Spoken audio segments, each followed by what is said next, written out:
아멘. 할렐루야. 아멘. 우리 옆에 분과 좀 인사 나누겠습니다. 사랑하고 축복합니다. 우리 그렇게 좀 인사 나누겠습니다.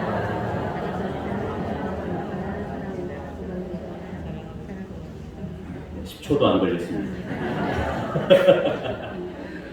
네, 반가운 얼굴들, 또 보고 싶었던 얼굴들. 사실은 우리 이 성전이 더 가득 차서 우리 코로나 때문에 못 나오시는 그런 분들도 같이 더 나와서 함께 얼굴 보고 또 예배 드리기를 소원하는 마음으로 늘 계속 기도해 주시면 감사하겠습니다. 그래서 좀 온라인으로도 또 예배 드리시는 우리 성도님들도 기도하시고 마음으로 소원하셔서 우리 연동교회의 모습으로서 또 주님 앞에 온전히 설 수 있기를 소망합니다. 자, 오늘은 우리 지난주에 이어서 인생 광야 두 번째 시간입니다. 다 같이 제목을 좀 한번 같이 따라할까요? 주님을 더 잘 아는 것. 주님을 더 잘 아는 것. 그렇습니다. 우리가 이 인생 광야를 살아갈 때 주님을 더 잘 알아가는 것이 중요합니다. 바울은 에베소 성도에게 서신을 통하여서 당시 에베소 성도들의 그 상황, 그 어려움들을 너무나 잘 알고 있었습니다. 당시 상황은 어땠습니까? 이방인들이라는 그러한 입장도 있었고 또 예수를 믿는데 유대인들이 그들을 핍박하고 또 위협하고 협박하고 강압하는 그러한 모습들이 있었습니다. 예전에 뉴스를 좀 보았는데요. 여러분, 이스라엘은 아직도 유대 종교로 강하게 있습니다. 근데 그런 유대인들 안에도 예수를 믿는 사람들이 있습니다. 그런 사람들을 이제 메시아닉 주이시라고 합니다. 예수를 믿는 유대인. 그래서 주변에 있는 진짜 전통 유대인들이요, 이 예수 믿는 사람들이 집에서 성경 읽고 예배할 때요, 돌도 던지고 또 때로는 폭탄을 설치해서 테러도 하고, 그게 이스라엘 안에서 진짜 벌어지는 현실입니다. 지금도 그런 것들이 있고, 팔레스타인하고만 싸우는 것이 아니고요, 이스라엘 안에도 유대인과 예수를 믿는 그런 유대인들 사이에 그런 종교적인 갈등도 있는 것입니다. 이렇게 이방인들도 예수를 믿을 때에 엄청나게 핍박을 받았습니다. 이러한 것들을 보면서 이 에베소 성도들이 인생의 광야를 걷고 있는 그 시기의 모습을 보며 바울은 이들에게 닥쳐있는 이 어려움 속에서도 주님을 사랑하는 것에 대해서 감사하고 있는 것입니다. 우리 1장 15절 다시 한번 좀 읽어보도록 하겠습니다. 시작. 이로 말미암아 주 예수 안에서 너희 믿음과 모든 성도를 향한 사랑을 나도 듣고 16절 내가 기도할 때에 기억하며 너희로 말미암아 감사하기를 그치지 아니하고. 그렇습니다. 이들이 위험과 어려움 속에서도 사랑하는 그 모습, 주님의 사랑을 전하는 모습을 그치지 아니하였다. 그래서 바울은 너무나 이 모습이 감사했던 것이죠. 왜? 어려운 상황 속에서도 믿음으로 말씀으로 자신들의 신앙을 굳건히 지켜나가는 그 사랑의 모습들이 그냥 자신들만 열심히 믿고 끝나는 것이 아니라 그것을 어떻게 해요? 주의 사랑을 실천하며 사는 모습에 정말로 감사하는 그런 마음으로 이 서신에 그 바울의 감사하는 마음을 표현하고 있는 것을 볼 수가 있습니다. 여러분, 자신들의 위험 따위는 신경 쓰지 않는 그 믿음, 그 확고한 믿음, 그것이 행동으로 옮겨질 때에 사랑으로서 나온다는 겁니다. 그것이 진정한 사랑이라는 것입니다. 우리가 다 잘 살고 형편이 좋을 때는 누구든지 도울 수 있고 사랑할 수가 있습니다. 그런데 진정한 사랑은 내가 어려움에도 불구하고 그런 환경 속에 있음에도 불구하고 말씀으로 그 말씀을 지켜 행하고 사랑의 열매를 맺어나가는 그것이 진실한 사랑인 줄로 믿습니다. 그래서 오늘 본문을 보면 바울은 이 성도들을 위해서 기도하고 있는 내용입니다. 중보 기도하고 있는 내용이라고 우리 저번에도 한번 같이 이 본문을 한번 본 적이 있습니다. 그런데 여러분, 자세히 이 본문을 보니까 바울의 기도가 조금 이상합니다. 왜 이상합니까? 이 기도를 통해서 하나님, 주님, 지금 이 어려운 환경, 이 어려운 상황 속에 우리가 살아가는데 빨리 이 환경 좀 바꿔주십시오. 이 환경에서, 바뀐 이 환경에서 좀 더 자유롭게 주님 믿고 자유롭게 하나님 찬송하고 함께 모여 예배할 수 있도록 도와주십시오. 이 환경이, 이 여건이 빨리 바뀌어야 되지 않겠습니까? 라고 기도를 드리지 않습니다. 보통 우리는 어려운 문제와 환경을 만나며 하나님 해결해 주십시오, 주님 응답해 주십시오 하고 기도하는 게 그냥 대부분입니다. 그게 틀린 게 아니에요. 기도의 대표격인 주기도문을 보면 일용할 양식을 주옵소서, 악에서 우리를 구하여 주옵소서, 이런 환경을 좀 바꾸어 달라고, 환경을 이길 수 있게 해달라고 기도합니다. 이런 기도가 잘못된 기도가 아닙니다. 그런데 오늘 바울은 그렇게 기도하지 않고 다른 기도의 모델을 제시하고 있습니다. 우리 인생의 광야를 살아갈 때에 환경을 바뀌어주세요 라고 기도하는 것이 아니라 이 바울의 기도를 통해서 우리가 어떻게 기도하면 좋을까? 우리의 처한 상황 속에서, 광야와 같은 이런 생활 속에서 우리가 바울과 같이 어떻게 기도를 해야 하는가? 바로 따라합니다. 주님을 더 잘 알기 원합니다. 다시 한번, 주님을 더 잘 알기 원합니다. 오늘 바울이 에베소 성도들을 위해서 그렇게 기도하고 있습니다. 주님, 환경을 바꿔주시기보다 바로 이들이 주님을 더 알아갈 수 있도록 인도해 주옵소서. 이게 바울의 기도였습니다. 이 광야와 같은 인생길을 살아가는데 목자이신 주님을 더 바라보고 더 알아가고 더 주님 깊이 있게 주님과 교제할 수 있도록 인도해 달라고 바울이 기도하고 있는 것입니다. 여러분, 그래서 우리가 인생 광야에서 성령을 의지하며 살아가야 되는 것입니다. 우리 다 같이 따라합니다. 성령을 의지합시다. 한 번 더, 성령을 의지합시다. 왜 성령을 의지해야 됩니까? 성령을 의지해야 참된 주님을 알려주시기 때문입니다. 성령이 주님을 알려주십니다. 성령이 목자를 알려주십니다. 성령이 우리가 따라야 할 분이 누구신가를 알려주시기 때문입니다. 이 17절을 봅시다. 우리 17절 같이 한번 읽어볼게요. 시작. 우리 주 예수 그리스도의 하나님 영광의 아버지께서 지혜와 계시의 영을 너희에게 주사 하나님을 알게 하시고, 할렐루야. 지혜와 영이 누구십니까? 크게요. 지혜와 영이 누구십니까? 성령님. 맞습니다. 성령님께서 바로 하나님 아버지, 우리의 인생의 목자이신 분을 알려주신다라는 것입니다. 다른 말로 하면 하나님께서 성령을 통해서 자신을 드러내 보이신다. 믿는 자들에게 드러내 보이신다라고 하는 것이죠. 그래서 성령님 없이는 하나님을 알 수 없는 것입니다. 성령님을 의지하지 않고 하나님 아버지를 안다? 이것은 거짓입니다. 여러분, 그것은 세상의 지혜로 알아가는 것이 아닙니다. 만약에 우리가 세상의 지식으로, 지혜로 하나님을 알았다면 지금 시대는 이렇게 살아가지 않습니다. 죄악 가운데 살아가지 않습니다.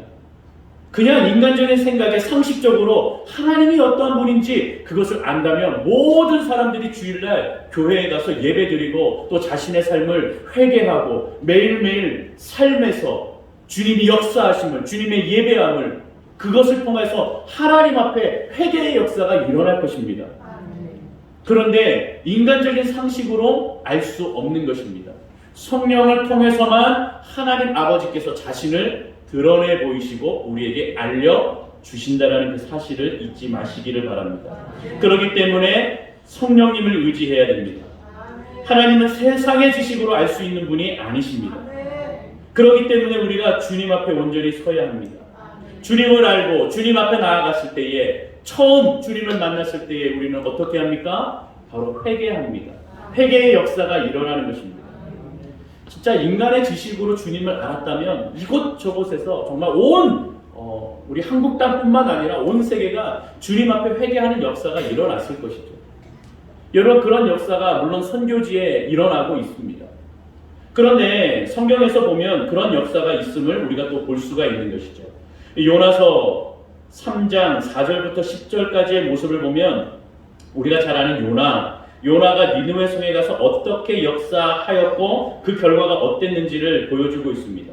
4절과 5절과 10절을 우리 같이 한번 좀 읽어보겠습니다. 4절 먼저 시작. 요나가 그 성읍에 들어가서 하루 동안 다니며 외쳐 이르되 40일이 지나면 니느웨가 무너지리라 하였더니 5절 니느웨 사람들이 하나님을 믿고 금식을 선포하고 높고 낮은 자를 막론하고 굵은 베옷을 입은지라. 10절입니다. 하나님이 그들이 행한 것 곧 그 악한 길에서 돌이켜 떠난 것을 보시고 하나님이 그 뜻을 돌이키사 그들에게 내리라고 말씀하신 재앙을 내리지 아니하시니라. 할렐루야.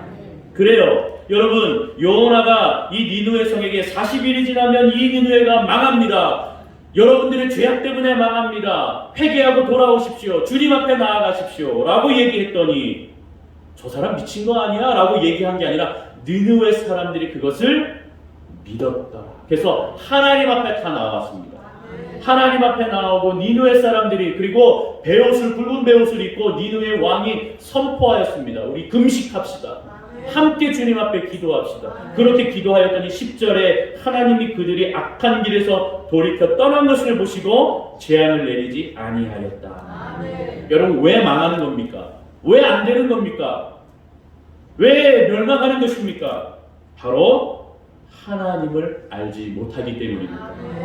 그래서 여러분, 호세아서 4장 6절에 보면 이렇게 말씀하고 있습니다. 우리 호세아서 4장 6절 같이 읽습니다. 시작. 내 백성이 지식이 없으므로 망하는도다. 내가 지식을 보였으니 나도 너를 보여 내 제사를 이기지 못하게 할 것이요 내가 내 하나님의 율법을 버렸으니 나도 내 자녀들을 잊어버리리라. 아멘. 내 백성이 지식이 없으므로 망하는도다. 하나님을 알지 못하니 망하는도다. 내 하나님의 율법을 잊었다. 이것이 바로 내 하나님의 지식에서 떠났다라는 것입니다. 하나님을 모르니 망하는 것입니다. 하나님이 계시다면 왜 이래야 됩니까? 라고 말하는 것 그 자체가 하나님을 모른다라는 것입니다.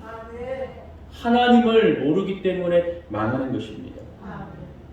그래서 우리는 어떻게 해야 됩니까? 호세아서 6장 6절 우리 계속해서 한 번 더 읽습니다. 시작. 나는 인애를 원하고 제사를 원하지 아니하며 번제보다 하나님을 아는 것을 원하노라. 아멘. 하나님을 아는 것을 원하노라. 할렐루야. 인생 광야를 살아갈 때에 정말로 우리가 필요한 것은 뭐냐면 하나님을 아는 것입니다. 목자이신 주님을 알아가는 것입니다. 환경을 바꿔주세요 하는 것보다 더 강력한 힘은 주님을 알아가는 것입니다.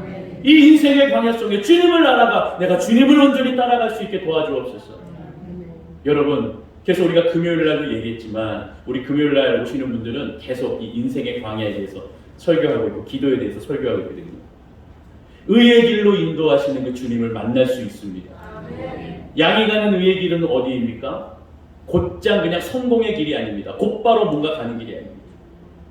그 중동 광야 고대 근동의 땅에서 그 험한 길을 갈 때에 양들은 지그재그로 갑니다. 그 길이 의의 길입니다.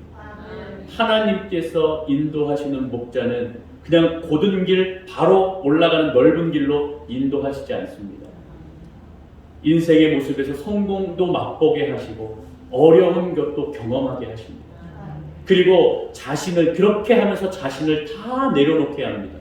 온전히 주님만 바라보게 하십니다. 그래서 인생의 길을 지그재그로 가게 하십니다. 그런데 성경은 그 길을 의의 길이라고 이야기합니다. 여러분, 하나님을 몰라 망하는 것입니다.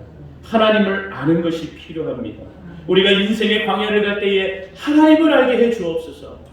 하나님을 바라보게 해 주옵소서. 목자이신 주님을 온전히 바라보며 주님을 더 알아가는 나의 모습, 우리의 가정, 우리 연동교회, 우리 한국교회, 온 세계 교회가 되게 하여 주옵소서. 그렇게 기도하며 나아가는 저와 여러분들이 되기를 소망합니다. 자, 두 번째로 인생 광야에서 성령을 만나면 성령을 인도함을 받으면 세 가지의 역사가 일어납니다. 자, 세상의 지식이 아닌 아버지께서 주시는 지혜와 계시의 영, 즉 성령님을 통해서 역사하신다 우리가 말씀드렸는데, 성령을 알게 되면 18절에 어떤 일이 벌어집니까? 우리 본문 18절 같이 읽습니다. 시작. 너희 마음의 눈을 밝히사 그의 부르심의 소망이 무엇이며 성도 안에서 그 기업의 영광을 풍성함이 무엇이며. 할렐루야. 첫 번째 무엇입니까? 마음의 눈이 밝혀집니다. 성령을 따르고 광야에서 성령을 의지하고 나아간다면 하나님을 알려주시고, 즉 마음의 눈을 열어 주님 목자가 누구신지를 온전하게 보여주신다는 겁니다. 여러분, 마음이 열리는 것이 중요합니다. 마음은 원어로 디아노이아스라고 얘기합니다. 이것은 어떤 의미냐? 이해하고 생각하고 느끼는 통로를 마음이라고 정의합니다. 다시 한번요. 이해하고 생각하고 느끼는 통로가 바로 마음입니다. 그런데 성경에서는 이 마음이라고도 사용하고 다른 단어로도 사용합니다. 그 단어는 요한 1서 5장 20절에 있습니다. 우리 요한 1서 5장 20절 띄워주시고 우리 같이 한번 좀 읽어보도록 하겠습니다. 같이 한번 읽습니다. 시작. 또 아는 것은 하나님의 아들이 이르러 우리에게 지각을 주사 우리로 참된 자를 알게 하신 것과 또한 우리가 참된 자 곧 그의 아들 예수 그리스도 안에 있는 것이니 그는 참 하나님이시요 영생이시라. 아멘. 우리 첫째 줄에 보면 또 아는 것은 하나님의 아들을 이르러 우리에게 무엇을 주사? 지각을 주사. 이 지각이 마음입니다. 이 지각이 원어로 똑같습니다. 마음이라는 것과 디아노이아스 똑같은 단어입니다. 그러니까 마음은 지각입니다. 여러분, 지각은 무엇입니까? 감각 기관을 통해서 깨달아지는 능력이 지각입니다. 아까 우리가 보았던 여러분 그 마음은 무엇입니까? 생각하고 이해하고 느끼는 것의 통로라고 했습니다. 지각은 감각 기관을 통해서 깨닫는 능력입니다. 그래서 우리가 생각하고 느끼고 감각적으로 촉각으로 또 눈으로 시각으로 이렇게 모든 감각을 통해서 하나님을 알아가는 것입니다. 그것이 지각이라는 것이죠. 지각에 뛰어난 하나님, 모든 것을 우리가 이끌어 주시는 겁니다. 여러분, 이 지각이라는 것을 예를 들어보면 이런 겁니다. 여러분, 아이가 태어나자마자 어떻게 됩니까? 뭐라고 얘기합니까? 응애! 정답입니다. 응애! 하고 태어납니다. 그런데 만약에 아기가 태어났는데 의사 선생님 반가워요. 고생하셨어요. 간호사 선생님 보고 싶었어요. 친절하시던데요. 엄마 수고하셨어요. 막 이렇게 안아주고 둥 두드려주고 저도 10개월 동안 고생했어요. 엄마 커피 마실 때 저 잠도 잘 못 자고 좀 힘들었는데 괜찮아요. 이해해요. 여러분, 이런 아이 보셨습니까? 이런 아이 보셨어요? 이런 아이 보면 빨리 신고하셔야 됩니다. 인간이 아닙니다. 조심해야 됩니다. 여러분, 아이가 태어나면 응애응애 웁니다. 그쵸? 배고파도 울고, 그쵸? 취해도 울고, 아파도 울고, 모든 것을 우는 것으로 그렇게 표현을 합니다. 그리고 자라가면서 뭐예요? 엄마야, 아빠야, 할아버지야, 할머니야, 또 형제자매가 와서 이러고 난리가 납니다. 그렇죠? 그렇게 하면서 엄마, 아빠 수만 번, 수백만 번의 이야기를 들어야 그 다음에 아기가 옹알옹알 하다가 엄마, 아빠 얘기를 합니다. 그렇죠? 이 아이가 뭐예요? 생각하고 느끼고 만지고 우리 가족이구나 비벼대고 뽀뽀해주고 이렇게 감각을 통해서 아빠라는 것, 감각을 통해서 엄마라는 것을 압니다. 지각을 통해서 알아간다는 것입니다.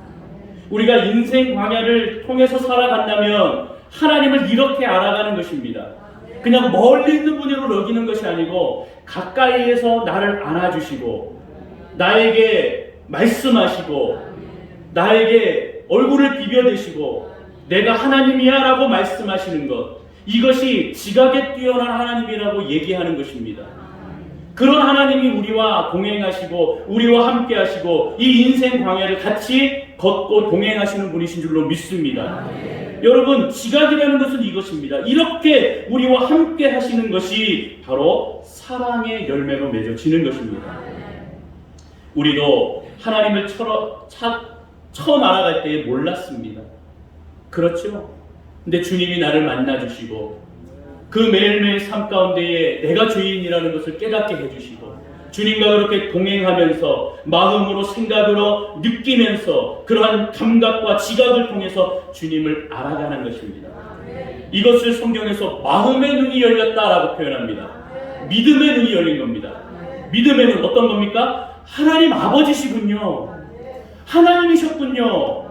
하나님이 주님, 나의 주인이셨군요. 이것을 느끼고 표현하는 것이 마음의 눈이 열렸다라는 겁니다. 그렇게 열리면 세 가지 은혜를 주십니다. 세 가지 깨달음을 주십니다. 첫 번째 우리 따라합니다. 부르심의 소망을 깨닫게 하신다. 우리 18절에 읽었던 대로 여러분 마음의 눈이 열리사 그 다음에 그의 부르심의 소망이 무엇인지 알게 하신다는, 깨닫게 해주신다는 겁니다. 에베소 성도들은요 사실 이방 사람들이었죠. 이방 지역입니다. 그런데 구약시대에만 보더라도 유대인들에게만 이 구원이라는 것, 메시아라는 것을 허락해 주셨다 이렇게 많이 느끼고 그렇게 알고 살아갔죠. 그래서 유대인들은 자신들을 통해서만 주님이 오시고 우리만 구원을 얻는다라는 생각이 강하였습니다. 그런데 신약에 와서 어떻게 됐습니까? 예수 그리스도의 십자가의 보혈의 은혜로 예수만 믿기만 하면 어떻게 됩니까? 하나님의 자녀가 되는 권세를 주셨습니다.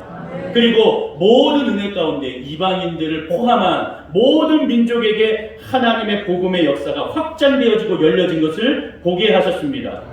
여러분, 그래서 에베소를 비롯한 모든 이방의 종족들이 주님을 믿게 되었고 주님을 만나게 되었고 은혜를 얻게 되어진 것입니다. 이 부르심의 소망은 바로 복음의 눈이 열렸다라는 겁니다. 복음의 문이 열리고 이방에도 말씀이 전하여지고 그렇게 에베소 지역에 교회가 세워지고 믿는 사람이 세워지게 되었음을 말씀해주고 있는 것입니다. 부르심의 소망은 바로 이방에도 그렇게 이방에까지 확장이 되었기 때문에 바로 그 말씀이 우리 아시아로 넘어오고 우리 한국 땅에 와서 저와 여러분들이 주님을 믿고 또 주님을 바라보게 될 수 있는 은혜를 허락해 주신 줄로 믿습니다. 그 믿음이 바로 부르심의 소망입니다. 우리를 부르시기 위해서 이 땅 가운데 예수가 2000년 전에 오시고 그 2000년 전에 이 한국 땅까지 오기까지의 그 복음의 역사들이 굉장히 길지 않습니까? 그렇게 사람을 통해서 역사하시고 결국에는 우리를 불러주시고 주를 바라보는 소망을 얻게 해 주신 것입니다. 여러분, 우리의 부르심 이 소망을 온전히 깨닫기를 바랍니다. 우리의 마음이 열리고 우리의 생각이 열려서 주님이 누구신지 구주가 누구신지 목자가 누구신지를 온전히 바라보게 하여 주옵소서라고 기도하는 저와 여러분 되기를 원합니다. 그래서 우리 인생에 참된 주인이 우리 인생의 이 인생 광야 속에 참된 주인임을 바라보면서 그 부르심의 소망을 갖고 온전히 믿음 가운데 걸어 나가시는 저와 여러분들이 되기를 소망합니다.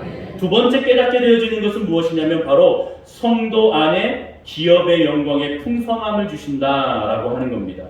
여러분, 기업은 무엇이냐? 바로 하나님의 기업입니다. 주님의 기업이라는 것을 얘기해 주고 있습니다.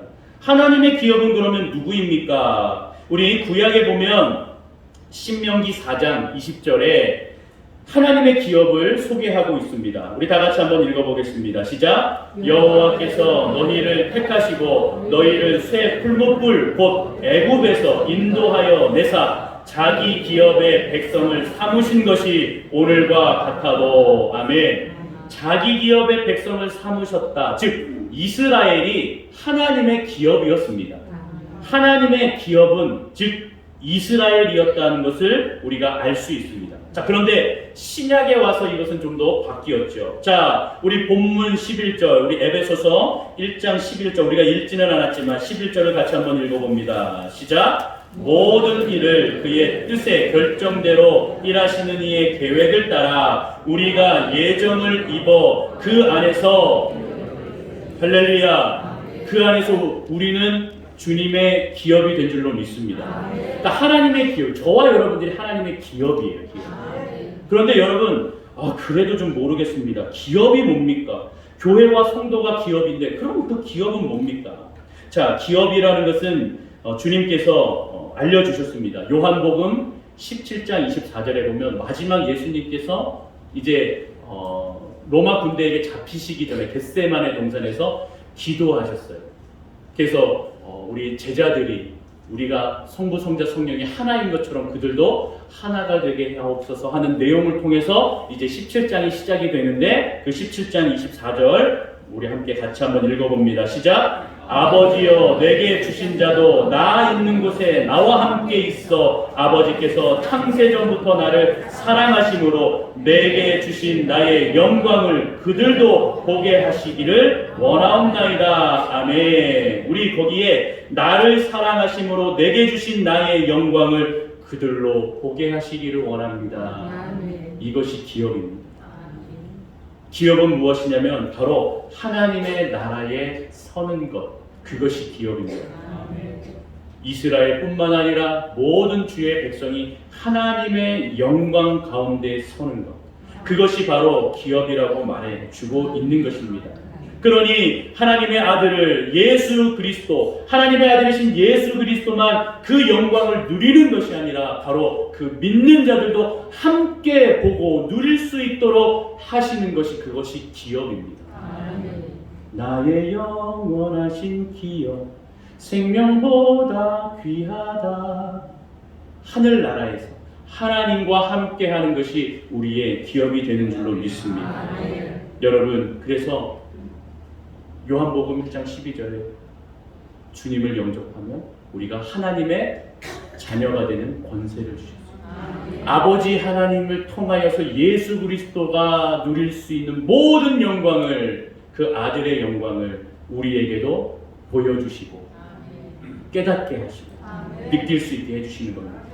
그것이 언제 이루어집니까? 우리가 하늘나라에 갔을 때. 하늘나라에 갔을 때 그 영광을 보게 하십니다. 그것을 기업이라고 말하는 것입니다.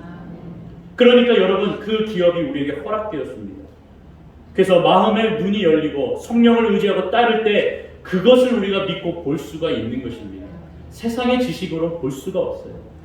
여러분, 오늘도 우리가 그것을 바라보면서 바로 하나님의 기업이 나의 기업이 되고 그것을 소망하며 주님 바라볼 수 있도록 인도해달라고, 이 생을 주님 믿음 가운데 잘 살아갈 수 있게 해달라고, 이 인생 광야를 주여 믿음으로 잘 살아 하나님의 기업, 그 영광 가운데 함께 갈 수 있도록 주님 나를 붙들어달라고, 그 목자를 온전히 따르며 살게 해달라고 기도하는 저와 여러분들 되기를 소망합니다. 마지막 세 번째로는, 깨닫게 되는 세 번째는 무엇이냐면 바로 능력의 지극히 크심을 깨닫게 되는 것입니다. 우리 19절인데요. 같이 한번 19절 읽어봅니다. 시작! 그의 힘의 위력으로 역사하심을 따라 믿는 우리에게 베푸신 능력의 지극히 크심이 어떠한 것을 너희로 알게 하시기를 구하노라. 할렐루야. 아멘. 능력의 지극히 크심을 우리에게 보여주십니다. 힘의 위력을 통해서 그 능력을 보여주십니다. 그 능력은 무엇입니까?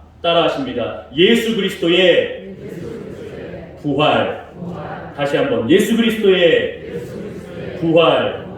이게 예수 그리스도의 그 힘의 위력이요, 바로 지극히 크심의 능력인 줄로 믿습니다. 그런데 여기서 그치는 게 아니에요. 예수님께서 부활하심으로 그게 끝이 아닙니다. 무엇입니까? 지극히 크시다라고 하는 것은 예수의 부활이 끝이 아니고 이것을 통하여 성도의 부활까지 이어집니다. 할렐루야. 따라합니다. 성도의 부활. 다시 한번, 성도의 부활. 예수의 그 부활하심을 통하여 너희도 그렇게 부활로 인도해 주신다라고 우리에게 말씀해 주고 있습니다.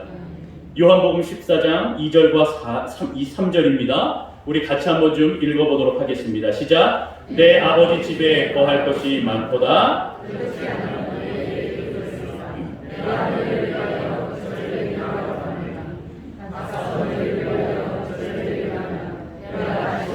너희를 내게로 영접하여 나 있는 곳에 너희도 있게 하리라. 아멘. 아멘. 할렐루야. 너희를 내게로 영접하여, 이것이 성도의 부활입니다. 내가 부활한 것처럼 너희도 마지막 그때에, 재림하는 그때에 성도들이 함께 부활하는 것입니다. 죽었던 성도도 무덤에서 일어나고 바로 주님 앞에 가고, 살아있는 성도들도 그 믿음 가운데 주님 앞에 서는 것입니다. 주님이 영접하러 내려오신다는 것이죠. 여러분, 그렇게 바로 우리가 바라보며 하나님 예수 그리스도의 부활뿐만 아니라 그렇게 지극히 크시다라고 하는 것은 성도의 부활로 우리를 인도하신다는 겁니다. 그래서 우리가 살아가면서 부활의 소망이신 주님을 바라보며 믿음 가운데 거합시다, 승리합시다라고 인사하는 겁니다. 여러분, 부활의 소망이 그래서 우리에게 있는 겁니다. 부활의 소망은 다른 것이 아닙니다. 주님이 오시는 날에 성도도 부활하기 때문에 우리도 믿음 가운데 거하면 부활의 은혜를 입게 되고 그의 기업에 하나님 나라에 함께 서게 되는 것입니다. 그것을 믿음으로 우리가 온전히 서기를 바랍니다. 이제 결론을 맺기 원합니다. 바울은 그리스도인들이 인생 광야를 살아가면서 반드시 얻어야 할 응답은 환경의 변화보다 환경을 이길 수 있는 힘의 원천이신 주님, 목자를 더 잘 아는 것, 그것이 바로 우리 기도의 제목이 되어야 한다는 것을, 우리 인생 광야의 기도의 제목이 되어야 한다는 것을 분명히 알고 그는 느꼈기 때문에 그러한 모습으로 에베소 성도들을 이끌어달라고 기도하고 있는 것입니다. 여러분, 기도는 단순히 하나님께서 우리의 소원을 받아내는 그런 통로가 아닙니다. 기도는 주님을 더 알기 원합니다. 주님 앞에 더 가기 원합니다. 이렇게 나아가는 영적인 수단이라는 것입니다.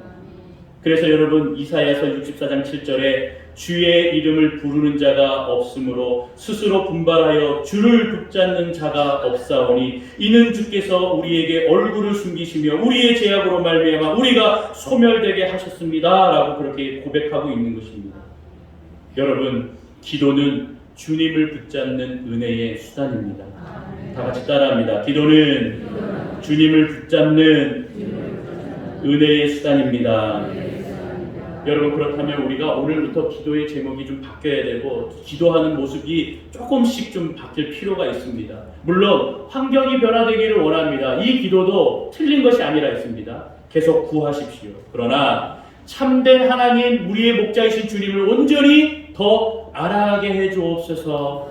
그래서 지금의 상황과 이 시간들을 좀 이해할 수 없고 너무나 힘들고 어렵지만 주님이 내가 우리 주님을 따라가다 보면 주님이 알려주시고 깨닫게 해주실 줄로 믿습니다. 그 믿음으로 기도하며 나아가는 저와 여러분들이 되기를 소망합니다. 그러면 분명히 알려주실 줄로 믿습니다. 푸른 풀밭 맑은 시냇 물가로 우리를 인도하실 줄로 믿습니다. 그렇게 주님의 은혜 가운데에 설 수 있는 것입니다. 그래서 이것을 믿었기 때문에 에베소 성도들이 확고한 믿음 가운데에 주의 사랑을 전할 수 있었다는 겁니다. 할렐루야. 우리 영동교회도 이렇게 인생의 광야의 삶을 살고 때로는 위기에 어려움도 처하지만 목자이신 그 주님을 더 잘 아는 것에 힘과 마음과 뜻과 목숨을 다하여 나아갈 때 우리 교회가 사랑의 공동체, 믿음의 공동체로 새롭게 변화시켜 줄로 믿습니다. 그렇게 기도하고 나아가는 저와 여러분들이 다 되시기를 주님의 이름으로 축원합니다. 축원합니다. 기도하겠습니다. 하나님, 우리의 삶의 인생의 광야